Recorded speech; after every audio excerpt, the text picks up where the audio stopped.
So friends, তো তোমরা শুনে নাও আমরা ফাইনালি কোথায় এসে পৌঁছেছি। আমরা এসে গেছি গোপীনাথপুরে, যেখানে বড় বড় ট্রলার আরও তৈরি হয়। তো আশা করি সেই ট্রলারগুলো নেই বেরিয়ে গেছে, কারণ এখানে জোয়ার জল ঢুকেছে, সেই জোয়ার জলে বেরিয়ে গেছে। জোয়ার জল না এলে ট্রলারগুলো তো যাবে না, তো সেই জন্য ট্রলারগুলো বেরিয়ে গেছে জোয়ার জলের জন্যই।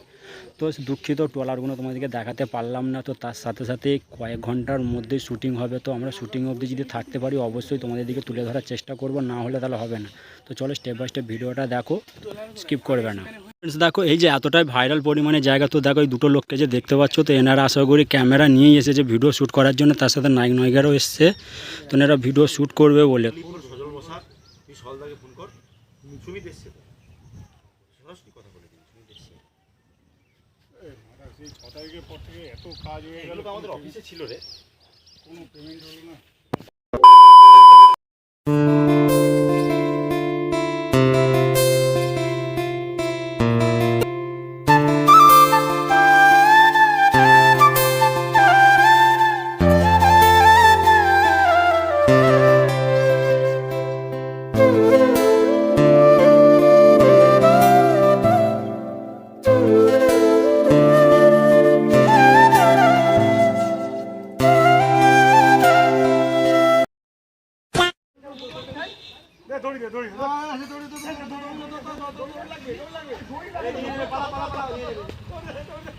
সো ফ্রেন্ডস, কি অবস্থা দেখো, মাঠটা পরিষ্কার হওয়ার জন্য দেখো অলরেডি দুটো লোক লেগেই পড়েছে যাতে মাঠটা পরিষ্কার করার জন্য। তো অলরেডি অনেকটাই মাঠটা পরিষ্কার হয়ে গেছে,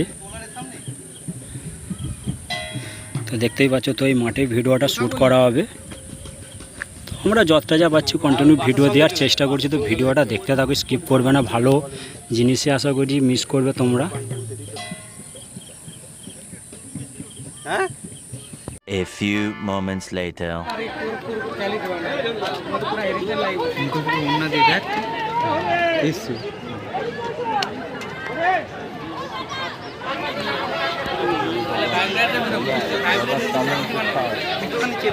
ওই গাড়িতে বসে আতঙ্কবাদীর মতো সিরিয়াল করে লম্বা দেখতে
তো ফ্রেন্ডস, আমরা যে শ্যুটিংটার ভিডিও শ্যুট করতে গেলাম, তো সেটার আমরা সব কিছু জেনে এসে ডিটেলস। তো বইটার নাম হচ্ছে লহ গৌরাঙ্গ। তো কে সিরিয়ালে সূর্য এসেছিলো, তো তাকেই আমরা দেখতে গিয়েছিলাম। তো অলরেডি শ্যুটিংয়ের কাজ শেষ, তো আমরা চলে এসেছি, কারণ কেন সেখানে ভিডিও শ্যুট করতে পারিনি, ক্যামেরা অ্যালাউ করছে না বলে। তো চলো ভিডিও আর বেশি বাড়াচ্ছি না, এখানটাই সমাপ্ত করছি। The end.